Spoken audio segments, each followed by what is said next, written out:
What's going on, guys? In the Works Media here, and I am bringing you the much anticipated fifth part of the Predator series.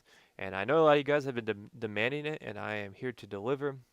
Now, the fifth part is not going to be as epic as some of the other parts. If you're new to the series, you definitely want to check those out. In the first part, we talked about Kevin, the perverted guy at Walmart.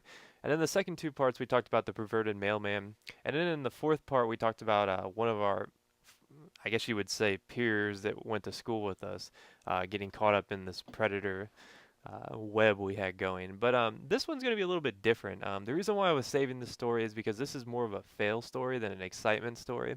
It's going to be kind of I mean, it's interesting in its own respect, but it's definitely not as epic as the mailman one was because I think that mailman got his what he deserved. So far as like a sixth episode goes, I might answer some questions you guys have. So if you have any questions, leave them in the comments. But I'm also going to talk about a few of the other more memorable online characters that we met, specifically a guy named Tony Long Dong 9, which will be kind of interesting, but we'll save that for the sixth part. But this fifth part is about our fail attempt.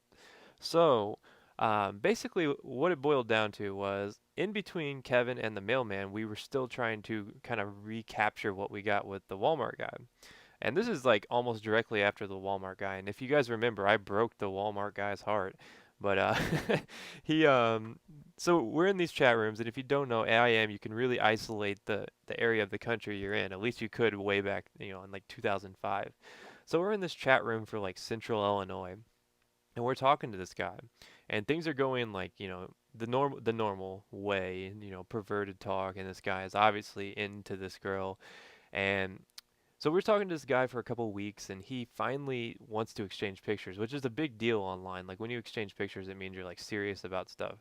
So we go to exchange pictures. We send him, the normal picture we use, and um, basically he sends us a picture back that's like, this guy is a good-looking guy. I mean, I'm not gonna lie. So we're like, okay, this is really weird because I mean, I'm not trying to stereotype, but usually when we get people, they're kind of bad looking. I mean, I guess that could just kind of show why they do this. I mean, I don't like to think like that because, some of these people might actually have an issue or a disease or a problem with preying on younger girls. I don't know. I know a lot of you guys were concerned that these people were just lonely, and I'm using air quotes there. But if you take that mentality, then you're probably that's probably a really bad mentality to take because these guys were messed up. The stuff they say to these so-called younger girls online are pretty messed up, and I would never wish that on any woman, let alone a 13, 14, or 15-year-old girl. So anyways, back to the topic. We get this guy, he sends us a picture. He's too good to be true looking kind of thing. So we're like, holy crap. So we start talking to him more, and the plot thickens, and it turns out that he is actually a TA at our university, which is in town. And we're like, holy crap, I think we hit the jackpot. So we start talking to this guy. We tell him we live in town and that we go to a certain, high school that's like right near the campus. And so he finally decides to meet, and this guy was a little bit smarter than some of the other guys. He wanted to really cover his bases. So basically what he did was is he said that he didn't want to text. He only wanted to keep the conversation to AIM. He also didn't want to email because he said he was worried about it. So the one thing he does do in the end that I think is kind of stupid is he does give us his name. Now, his name wasn't something that you see a lot of. His name was Christian. I mean, it's not an uncommon name, but it also is a pretty common name, or a pretty, I guess you could say, you could narrow it down to who he might be. So we start talking to this guy, and we try to figure out, what his concentration is, because we want to kind of see this guy before we meet him. Because if you don't know, you can see, like, on our school, you could see all these pictures of these people. We're unable to actually find him though on the website right away because we think that he may have given us a fake name. So for all practical purposes, we'll know this predator as Kevin or not Kevin, Christian for the time being. For some reason, I always want to call every predator from Kevin. I think it must be something to do with the fact that Kevin was our first one. But anyways, this guy is Christian, so he wants to meet up and whatnot. We've exchanged pictures and we start to talk about meeting locations. Now he knows that I live fairly close to campus, and that actually is going to play into the way we decide to do this. So he sets up a meeting location at a chocolate shop, which is actually it was called Moonstruck. They don't actually exist anymore.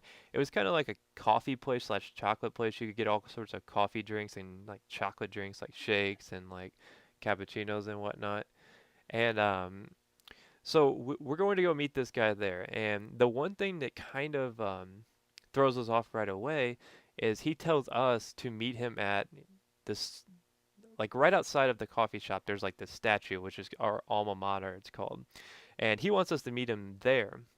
So right off the bat, we're like, oh, that's kind of weird, because the coffee shop's right across the street from it. He wants us to go there first and wait for him, and then he'll come out of the coffee shop and get us. So right away, we know this guy is a little bit more cautious than some of the other guys, we've had, or even the online experiences. He's definitely not as bold as some of the other guys. So when the time comes to finally meet him at the coffee shop, he picks a really weird time. He picks like I think it was like 9:45 on like a Sunday night, which is weird because I think if he's going after a younger girl, perhaps maybe that isn't the best time.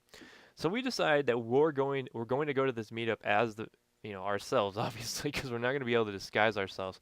So we're going to go to this meetup, and we're going to go to a different spot and wait and see if we can pick him out from the window, because this bar had a huge like glass front. You could basically see everybody in there. So me and my one buddy wait. We go to a bench outside and wait, and my other friend goes inside to look for this guy. Well, we get there and we don't see anybody. There's not that many people there, and there's definitely not a guy that looks like a TA. So we're looking through this window, and we're sitting there, and finally I get a text, and the text says, "Yeah, I knew that you guys were a bunch of guys, just messing with me." So apparently he was actually proactive and actually reversed pranked us, I guess you could say. Like I guess either he saw us and was spooked by the fact that we were standing around waiting. I'm not saying that we're the world's like best detectives when it comes to trying to catch predators, but I think what we did is maybe we were a little bit too obvious that we were looking for someone. I think that might have spooked him off. Now, the kicker to this whole story is it turns out that he was actually not at all like the guy in the picture. He was actually he actually was pretty hideous, and he was rather heavy set. So he was smart though. He reverse pranked us, and it was actually a failed attempt at the predator thing. He sent us a couple emails later or messages later saying, "Yeah, you guys are a bunch of punks and whatnot." But like I said, this story was a little anticlimactic. I will be back with part 6, which I promise you will be a little bit more exciting. But I hope you guys enjoyed this, and feel free to rate.